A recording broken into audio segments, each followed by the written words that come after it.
Dear students, next topic is bacterial bioluminescence, and this is a very important topic and very interesting also. The bacterial bioluminescence is the very important phenomenon in not only in bacteria and also in some of the insects and also some of the marine animals. Okay, it may have some special features like illuminating the light, okay, from their body. So that is very important characteristics one, and that one is maybe possible only with the energy investment. Okay, that is using ATP driven pathway.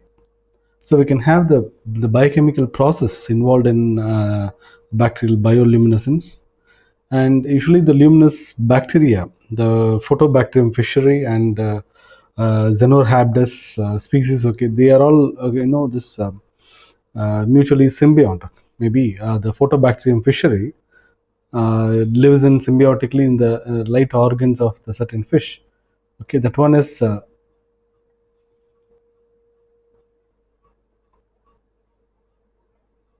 photobacterium fischeri is a microorganism, is a bacterium that will emit light based on the biochemical mechanism.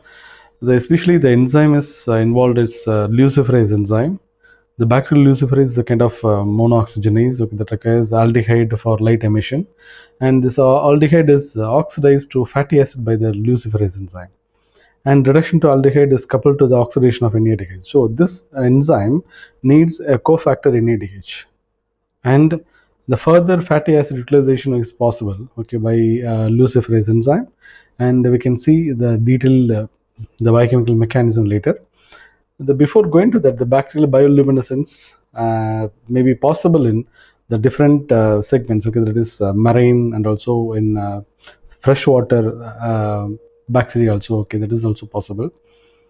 So the table, okay, gives a clear idea about luminescence bacteria, okay, and so this is the habitat, the marine habitat, and freshwater and soil, and for each and every habitat, okay, one example was given, and the strain is the photobacterium fischeri, and the symbiosis fish name is, okay, I already told, okay, the Xenodus fish, and the marine is Vibrio harvey, and there is no information about symbiosis, and that is a free living one, and the freshwater, that is also free living one, Vibrio cholerae biotype albensis, okay, that is also, there is no symbiosis, and soil, that is Xenobdus the nematophilus, so that is a nematode actually. So this nematode also having some maybe the mechanism to eliminate light, okay, that is also possible, and this is a biochemical reaction, light emission by photobacterium fischeri, and we can start with the maybe the cofactors FMN and also the cofactor NADH. So this FMN, flavin mononucleotide, okay, this FMN, and converted into FMNH2, okay, by the enzyme that is the dehydrogenase. This dehydrogenase utilizes NADH plus H plus 2 NAD, and this FMNH2 further coupled with luciferase enzyme. This L represents luciferase and RCHO represents aliphatic aldehyde, the fatty acid aldehyde. Okay, this fatty acid is RCOOH. Okay, this is aldehyde. So this is the fatty acid converted into fatty acid. Aldehydes, or maybe acidic group is converted into aldehyde, okay, by again dehydrogenase NADH plus H plus 2 NAD plus water, and this also is ready, and oxygen, that is atmospheric oxygen, is required, and this oxygen is coming from the respiration, and this oxygen is utilized by the luciferase enzyme, and this luciferase, FMN, oxygen, and further RCHO, all will form a combined product. So this is a complex. So L is luciferase and FMNH2, okay, is formed here, and O2 is coming from atmosphere, and RCHO is coming from fatty acid. So immediately, okay, this will form illumination, that is photo illumination, that is photon HV, and this after the photon formation, that is the light energy formation, automatically this will be degraded into RCOH, that is a fatty acid, and water, and luciferase enzyme, and FMN. Again, this is used for further reaction. So this is a biochemical reaction about the light emitting bacteria's the mechanism, and by this way all the bacteria and involved in the bacterial luminescence is involved, and this is a mechanism. So this is a very important question in the section B. So next topic is Pasteur effect, Louis Pasteur effect. And in 1861, Louis Pasteur figured out that the absence of oxygen, the yeast consumes more glucose than in the presence of oxygen. A phenomenon that has become known as Pasteur effect in the literature. He is the first person in the world identified the peculiar behavior of yeast. If you are placing the yeast in a aerobic condition, behave differently. That will form from glucose. If you are providing the glucose as a carbon source or a sole carbon source, the glucose is converted into pyruvate, and pyruvate into acetyl coenzyme A, acetyl coenzyme A into combined with the TCA cycle intermediates and forms NADH and CO2.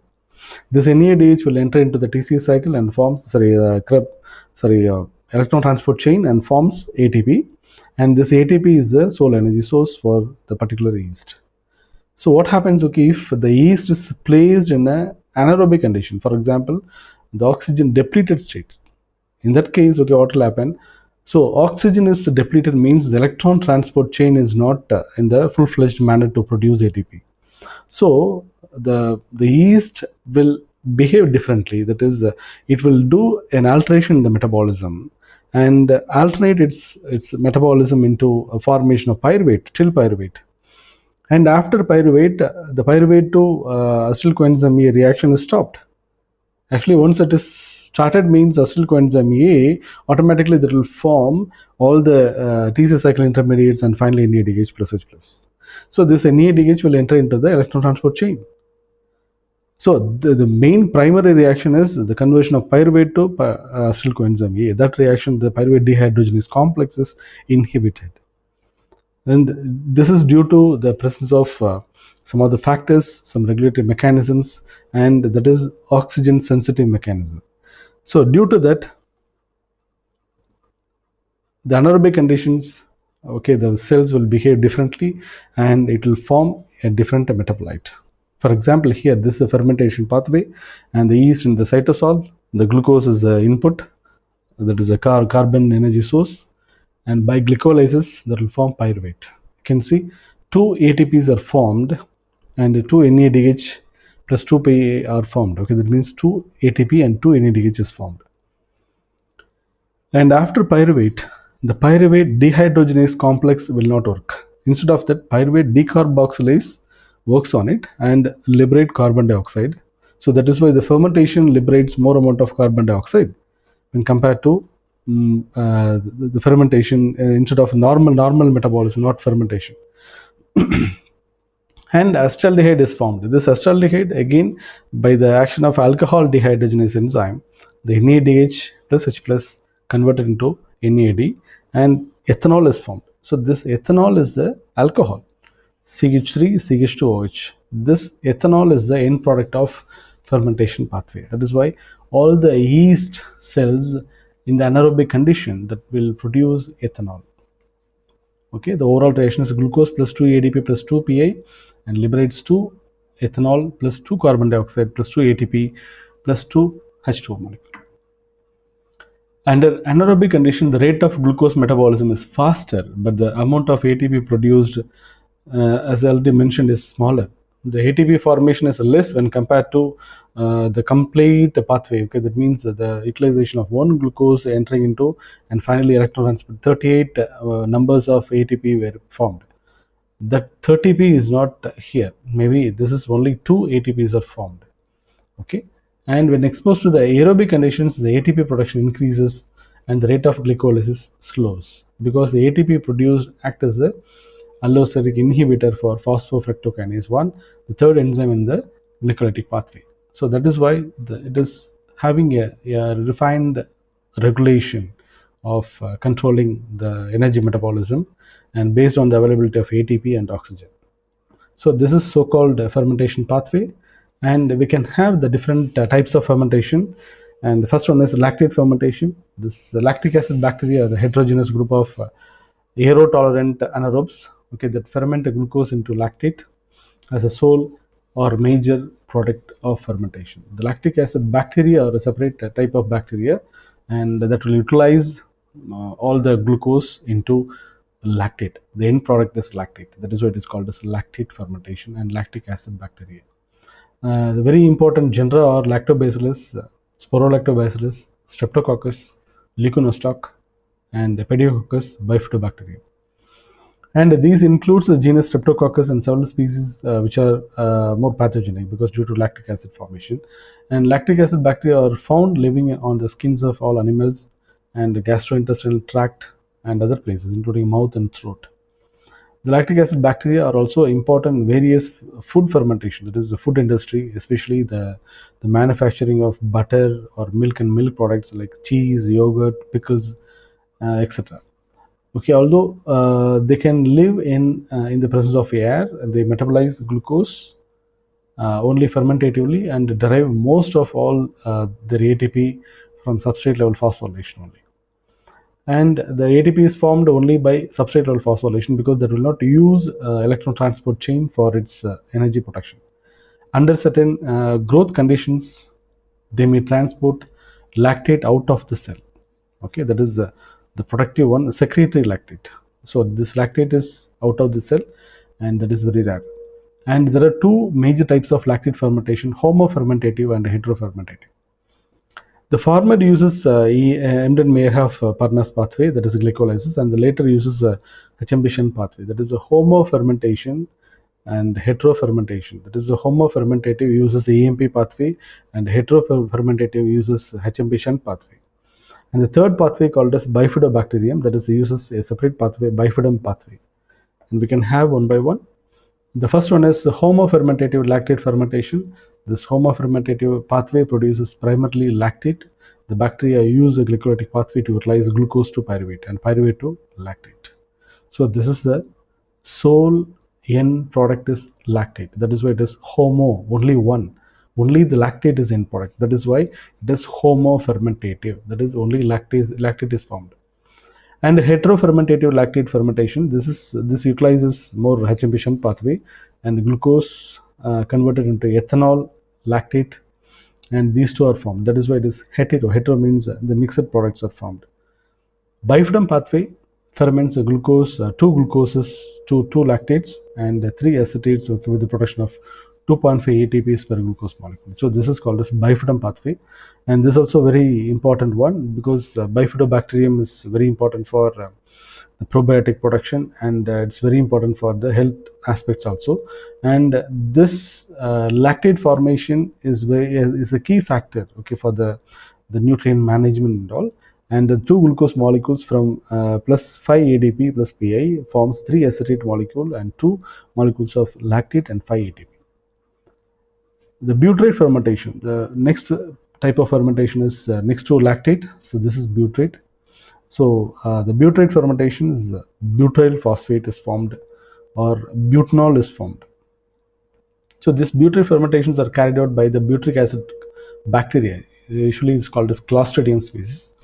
And the Clostridia are a heterogeneous group of anaerobic spore-forming bacteria that can be isolated from anaerobic muds, sewage, feces, and other anaerobic environments. Okay, this is mostly pathogen, and okay, this is the Clostridium is very toxic also. Okay, some of the because this is anaerobic, completely anaerobic. They are all classified in the genus Clostridium, and some are saccharolytic. Okay, they ferment carbohydrates, under proteolytic. The proteolytic Clostridia are important in the anaerobic decomposition of proteins called putrefaction. So some of the Clostridium species, okay, they will act on that is glucose and polysaccharide rich molecules, okay, the saccharolytic, and proteolytic molecules are called as proteolytic. Clostridium are called as involved in the process of putrefaction. Other Clostridia are more specialized and will ferment only a few substrates, okay, like ethanol, acetate, and the nucleic acids like purines and amino acids. The butyric acid Clostridia ferment carbohydrates to butyric acid. The fermentation products also include hydrogen gas, carbon dioxide, and small amounts of acetate. So this butyric acid fermentation is a very complex fermentation pathway, and the products has to be handled properly, because mostly it is toxic, because hydrogen gas, that is flammable, and second one is carbon dioxide, that is also toxic, and a small amount of acetates can be formed. This pathway therefore utilizes three substrate level phosphorylation and phosphoryl donors being 1,3-bisphosphoglycerate, phosphoenol pyruvate, and butyl phosphate. So substrate level phosphorylations are very common, because for the production of ATP, that is not requiring electron transport chain and all. So that is utilizing more on the substrate level phosphorylation. That is, substrates will form ATP directly. Yeah, this is the pathway, and the glucose is converted to pyruvate. So two numbers of pyruvates are formed, and next to pyruvate is acetyl coenzyme A. So that is this is pyruvate dehydrogenase complex, and acetyl coenzyme A converted into acetyl CoA. One molecule of acetyl coenzyme A and combined with another molecule of acetyl coenzyme. That is why it is called as two numbers of acetyl coenzyme A that will form acetyl coenzyme A. And the further dehydrogenase reaction forms a beta hydroxybutyl CoA, and that is beta hydroxy. This is alpha carbon, this is beta carbon. So beta hydroxy butyl coenzyme A. And next one is hydratase and removal of water. And next one is this form crotonyl CoA. Crotonyl CoA means the formation of double bond, that is CH, double bond CH. So this C and C, that is beta carbon, and the next to the beta carbon, okay, these two carbon atoms involved in the removal of water, and due to that CH double bond CH is formed, and further dehydrogenation leads to formation of CH2 CH2. Again, this CH converted to CH2 CH2, and two carbons are coming from this hydrogen and this hydrogen from NADH plus H plus. And this is called as butyl coenzyme A. And this butyl coenzyme A, the coenzyme A is liberated by coenzyme A cleaving enzyme, that is thiolase, and based on that butyl phosphate is formed, and this butyl phosphate is utilized by maybe the ATP to ADP reaction, that is kinase, and this kinase removes phosphate from butyl phosphate and attached with ADP, and ATP is formed. Now the COOH is formed. It is called as butyric acid. Butyric acid is nothing but CH3, CH2, CH2, COOH.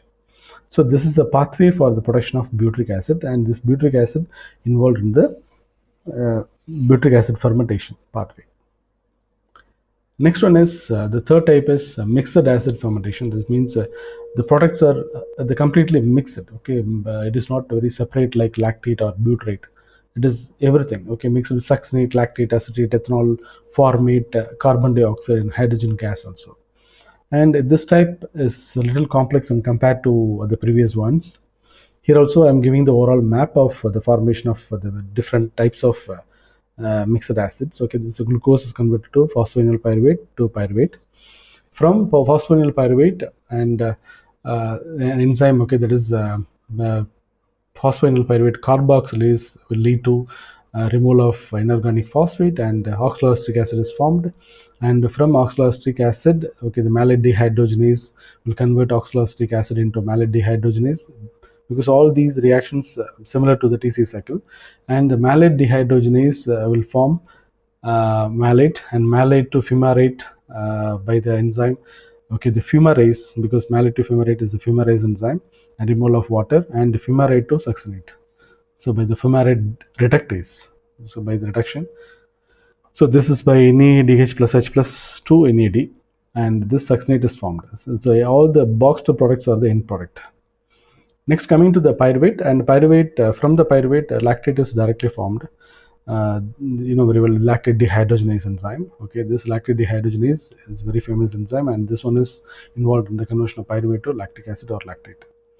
Next one is from the pyruvate acetyl coenzyme is formed, because this is very important. That is pyruvate formate lyase.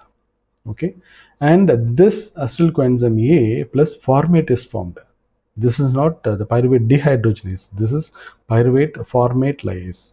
So this formate again converted into carbon dioxide and hydrogen, and acetyl coenzyme A will undergo a reaction. Okay, that is a transacetylase that form acetyl phosphate, and finally acetate is formed.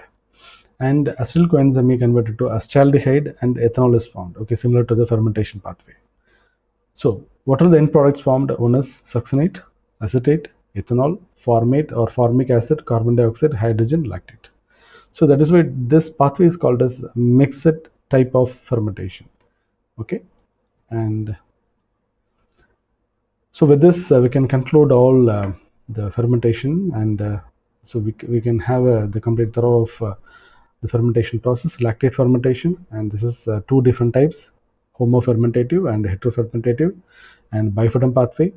Next one is butyrate fermentation, and this is butyric acid formation pathway, and mixed acid fermentation, and this is a pathway. And with this, we can conclude all the fermentation products and everything, and we can go to the fatty acid metabolism later. Thank you.